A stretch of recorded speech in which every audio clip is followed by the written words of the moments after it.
لیکن کبھی کبھی شیطان ہے نا دماغ میں کسی کے یہ خیال ڈال سکتا ہے کہ جناب بہت اچھی بات ہے درود پاک پڑھنا، پڑھ لیا تو ٹھیک ہے، نہیں پڑھا تو کوئی گناہ تو نہیں، کوئی مسئلہ تو نہیں.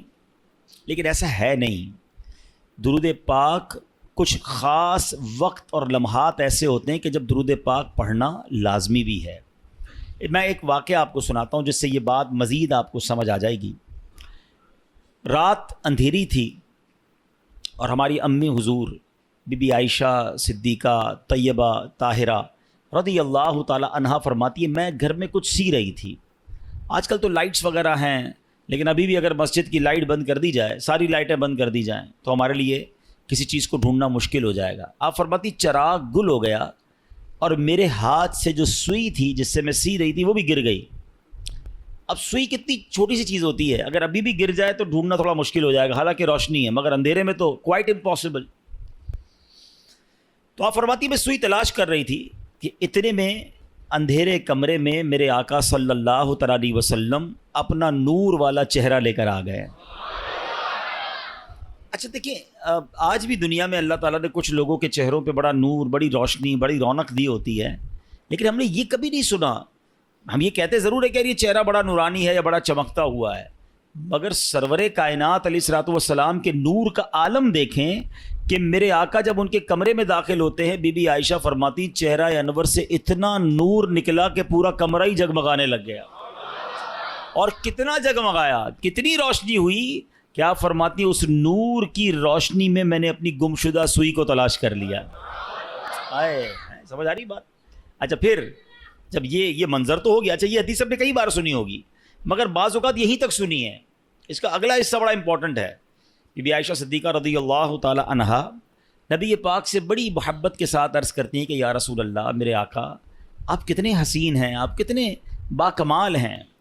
پیارے آقا علیہ الصلوۃ والسلام نے فرمایا اے عائشہ، ہلاکت ہے اس کے لیے جو قیامت کے دن میرا دیدار نہ کر سکے گا. اچھا ذرا تھوڑا سا سمجھو بات کو. بروز قیامت جو نبی پاک علیہ الصلوۃ والسلام کا دیدار بھی نہیں کر سکے گا، اس کی محرومی سمجھ رہے ہیں آپ؟ یقیناً دیدار مصطفیٰ بڑی سعادت، جو نہیں کرے گا وہ محروم. لیکن اس کی اور ایک انٹرپریٹیشن بنتی ہے، اس کی ایک اور شرح بنتی ہے کہ مجھے ایک بات تو بتائیں، قیامت کے دن شفاعت کس نے کرنی ہے؟ نبی پاک علیہ الصلوۃ والسلام نے کرنی ہے نا. ہمیں پیاس لگے گی تو آب کوثر کس نے پلانا ہے؟ پیارے آقا نے پلانا ہے. ہم پلسرات سے گزریں گے تو رب سلم کی صداؤں سے گزارنا کس نے ہے؟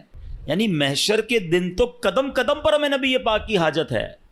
اور جس کی نبی پاک سے ملاقات ہی نہ ہو سکی، جو قیامت کے دن ان کا دیدار بھی نہ کر سکے گا، وہ تو مارا گیا نا. اب پوائنٹ سمجھ رہے ہیں؟ آقا علیہ الصلوۃ والسلام نے فرمایا ہلاکت ہے اس کے لیے جو میرا قیامت کے دن بھی دیدار نہیں کر سکے گا. بی بی عائشہ نے فوراً پوچھا یا رسول اللہ وہ کون ہے بدبخت؟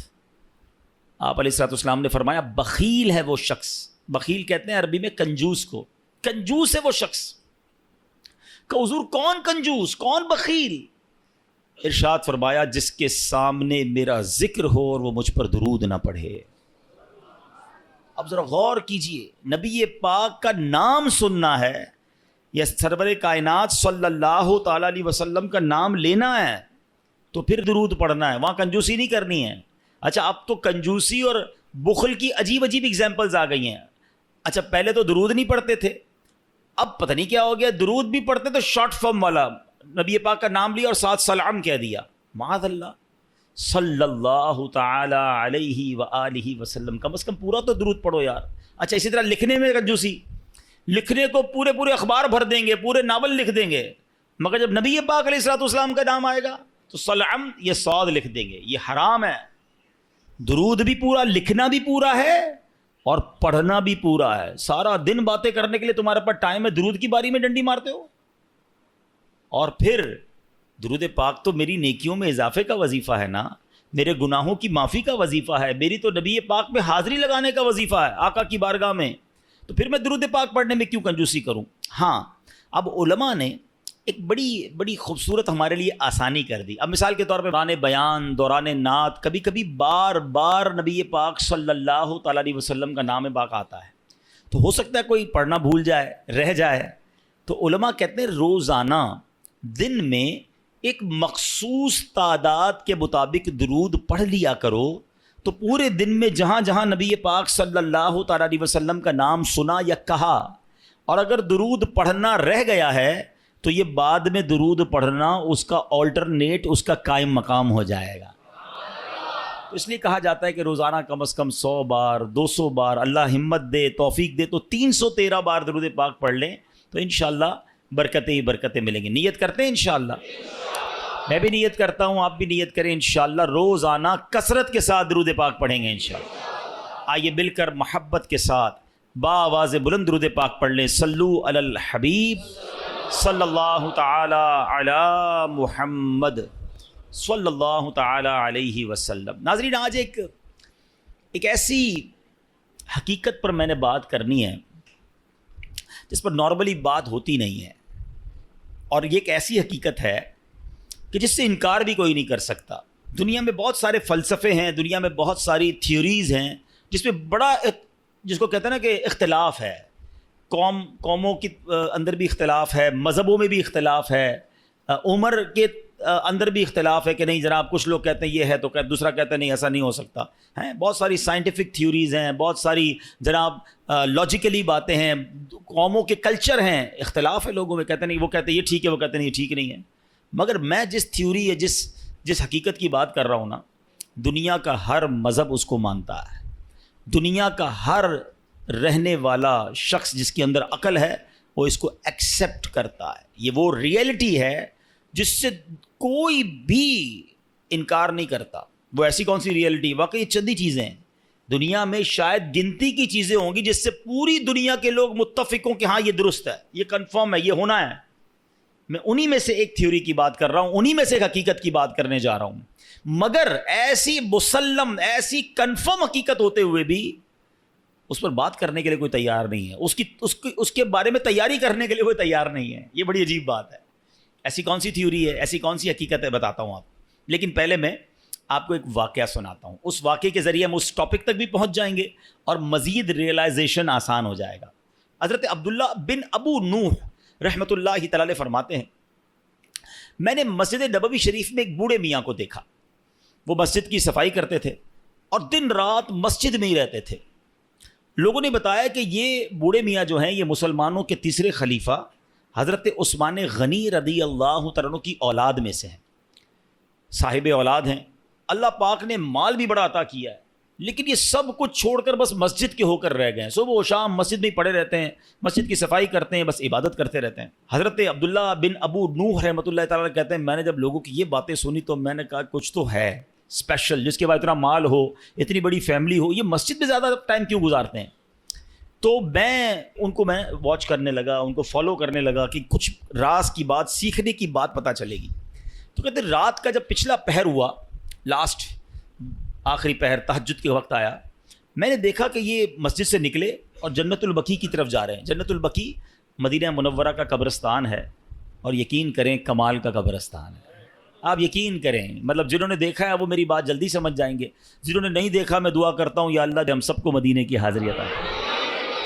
یہ دنیا کا واحد قبرستان ہے جس کو دیکھ کر ڈر نہیں لگتا، مرنے کا جی چاہتا ہے۔ ہاں، دنیا کے کسی قبرستان میں جاؤ نا، ڈر لگتا ہے کہ یار ایسی قبریں ٹوٹی پھوٹی، واللہ جنت البقیع کا قبرستان دیکھو تو بندے کو جی چاہتا ہے یا اللہ ادھر ہی موت دے دے، یہیں دفن فرما دے۔ ہاں، میں کبھی موقع ملا چلیں اشارتاً بات کر دیتا ہوں، ورنہ یہ میرا موضوع نہیں ہے۔ ورنہ میری ایک بار جنت البقیع کے گورکن سے ملاقات ہوئی، ایسی باتیں مجھے بتائیں انہوں نے، میں کتنی دیر تک تو روتا ہی رہا۔ اور میں 2 باتیں بتا دیتا ہوں، پھر کبھی موقع ملا تو اس پر تفصیل سے بات کریں گے۔ کہ وہ مجھے ملے اور بڑی اچھی محبت والی ملاقات ہوئی۔ تو میں نے کہا یار کچھ تو بتاؤ جنت البقیع کے بارے میں، ایسا کیا ہے؟ ہم تو سنتے ہیں آپ تو قبر کھودتے ہیں، آپ تو جنت البقیع میں ہی ہوتے ہیں۔ کہتے ہیں عبدالحبیب بھائی پہلے بتائیں آپ کو میرے جسم سے خوشبو آ رہی ہے؟ میں نے کہا خوشبو تو بڑی آ رہی ہے، کون سا عطر لگایا ہے؟ کہتے ہیں واللہ میں نے کوئی عطر نہیں لگایا، یہ بقیع کی خوشبو ہے، جنت البقیع کی مٹی کی خوشبو ہے۔ اچھا، وہ کہتے ہیں دنیا کا کوئی بھی قبرستان اٹھا لیں، پھر میں نے بھی غور کیا، وہاں آپ کو کیڑے بکوڑے بہت سارے جانور ملتے ہیں نا، مردے دفن ہو رہے ہیں، اور ظاہر ہے قبرستان میں تو صفائی نہیں ہوتی نا، تو آپ کو کیڑے بولا جنت البقیع میں ایک کیڑا نہیں ہے۔ یعنی میں آپ کو روحانیت والی باتیں نہیں بتا رہا، روحانیت تو اندر کیا کیا ہوگا وہ تو اللہ جانے، اس کا حبیب جانے اس کی کیسی کرم نوازیاں ہیں، میں تو جو نظر سے آنے والی چیزیں بتا رہا ہوں.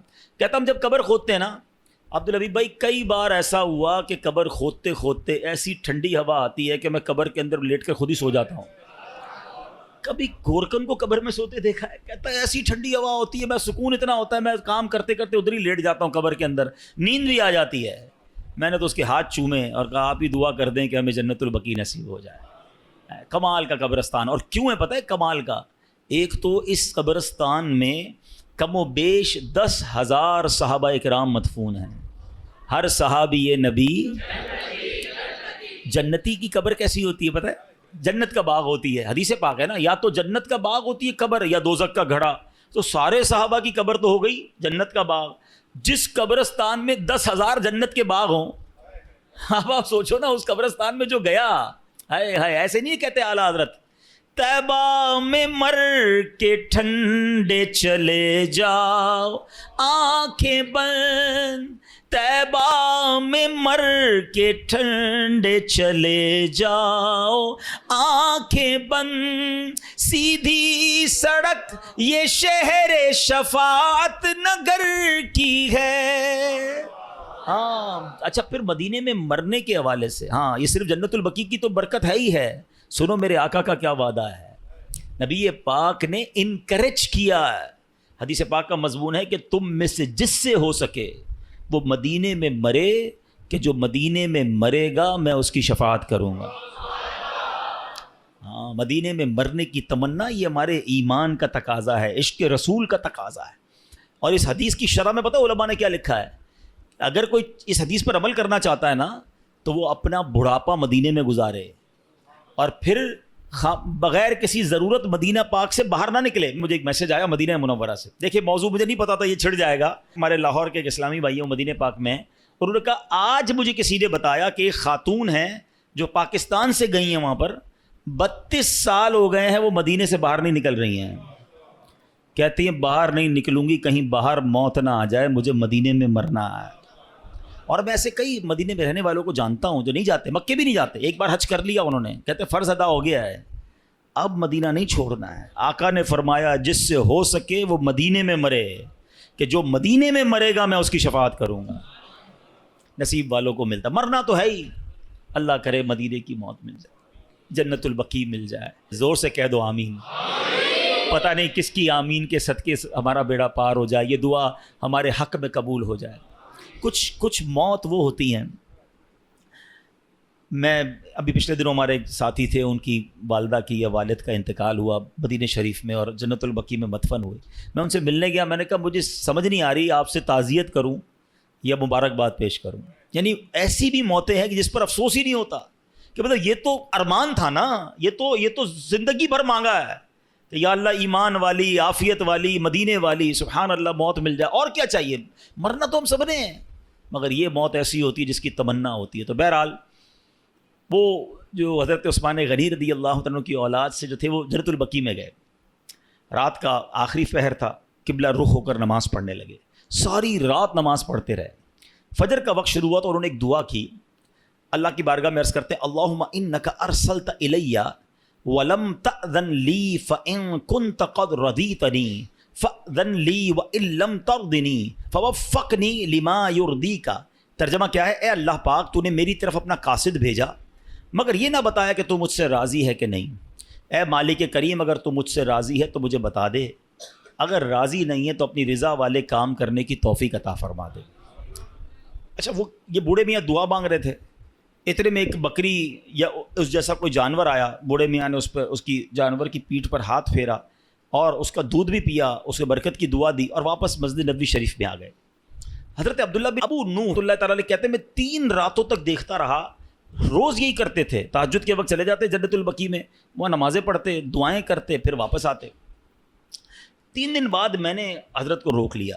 میں نے کہا حضرت میں 3 دن سے آپ کو چیک کر رہا ہوں، آپ دعا کرتے ہیں، دعا میں کہتے ہیں یا اللہ تو نے اپنا قاصد میرے پاس بھیجا ہے. اللہ نے کون سا قاصد بھیجا ہے؟ قاصد کہتے ہیں میسنجر، پیغام لانے والا.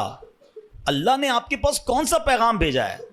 بوڑھے میاں نے کہا ایک دن میں آئینہ دیکھ رہا تھا، میں نے اپنی داڑھی میں ایک سفید بال دیکھا، پس میں نے جان لیا کہ اللہ کی طرف سے موت کا قاصد میرے پاس آ گیا. بس اللہ اکبر. یہ اللہ والوں کی شان تھی کہ موت کو کیسے یاد کرتے تھے. اور یہ روایتوں میں آتا ہے. یہ سفید بال ہونا ہے نا, کالے بالوں کے بعد سفید بال کا ہو جانا, آنکھوں کی بینائی کمزور ہو جانا, کمر کا تھوڑا سا جھک جانا, اعضاء کا کمزور ہو جانا, طاقت کا کم ہو جانا, یہ سب اللہ کی طرف سے ریمائنڈرز ہیں. یہ قاصد ہیں, یہ پیغام دے رہے ہیں کہ جانے کا وقت آنے والا ہے. مگر کیا ہم لوگ اس بات کا احساس کرتے ہیں؟ جو میں نے شروع میں بات کی تھی نا کہ ایک حقیقت جس کو تمام مذاہب, تمام نیشنلٹیز, تمام لوگ مانتے ہیں جو ہونی ہے, وہ ایک ایسی متفقہ حقیقت ہے, ریالٹی ہے کہ موت آ کر رہے گی. دنیا کا کوئی مذہب یہ نہیں کہتا کہ ہم مریں گے نہیں, کوئی سائنسدان نہیں کہتا ہم نہیں مریں گے. سب مانتے ہیں کہ دیر از اے ڈے, ایک وقت آنا ہے, ہم سب نے جانا ہے. مگر کوئی بات کرنے کے لیے تیار نہیں ہے, کوئی اس پر ڈسکس کرنے کے لیے تیار نہیں ہے. میں مثال دیتا ہوں. ابھی آج اچانک ہمارا پلان بن جائے کہ یار اسلام آباد جانا ہے, صرف سوچا ہے یار اسلام آباد کسی کام سے جانا ہے, کل سے اسلام آباد کے بارے میں ہم باتیں کرنا شروع کر دیں گے دوستوں میں, ہیں یار اسلام آباد کا موسم کیسا ہوگا, کون سی ٹرین میں جاؤں, جہاز کی ٹکٹ کتنے کی ہے, ہوٹل کون سا رکھوں, یار سردی کتنی ہے. ابھی سوچا ہے, ڈسکشن شروع. ترکی جانا ہے, ترکی کے لیے بات شروع. یورپ جانا ہے, یورپ کے لیے بات شروع. جدھر جانا ہے اس کی ابھی پلان ہے, ٹکٹ بک نہیں کی ہے, سوچتے ہی بات چیت شروع. سب کو پتہ ہے مرنا ہے, بات کیوں نہیں کرتے, ڈسکس کیوں نہیں کرتے؟ یار مرنے کے بعد کیا ہوگا, موت کے وقت کیا ہوگا, نزا کی سختی کیسی ہوگی, قبر میں اکیلا جاؤں گا, قبر جنت کا باغ ہوگی, دوزخ کا گھڑا ہوگی, سانپ اور بچھو تو نہیں آ جائیں گے. Nobody want to talk about it. ارے کوئی بات نہیں کرتا ہے کہ کبھی دوستوں میں بیٹھے یار تم پتہ نہیں اسلام آباد جاؤ گے نہیں جاؤ گے, مگر ہو سکتا ہے اس سے پہلے ہی مر جاؤ. موت پر کیوں بات نہیں کرتے؟ آپ سمجھے میری بات کو, یہ ایسی حقیقت ہے بچہ بچہ جانتا ہے مگر بات نہیں کرتا. اچھا بات کرو تو بعض اوقات لوگ کہتے ہیں یار یہ, اچھا ہم دعوت اسلامی والے اگر بیان کرتے ہیں نا موت کے موضوع پر تو کہتے ہیں یار یہ بہت ڈراتے ہیں. دعوت اسلامی والے بڑی قبر کی بات کرتے ہیں. چلو بھائی ہم بات کرنا چھوڑ دیتے ہیں, آپ مرنے سے بچ جاؤ گے.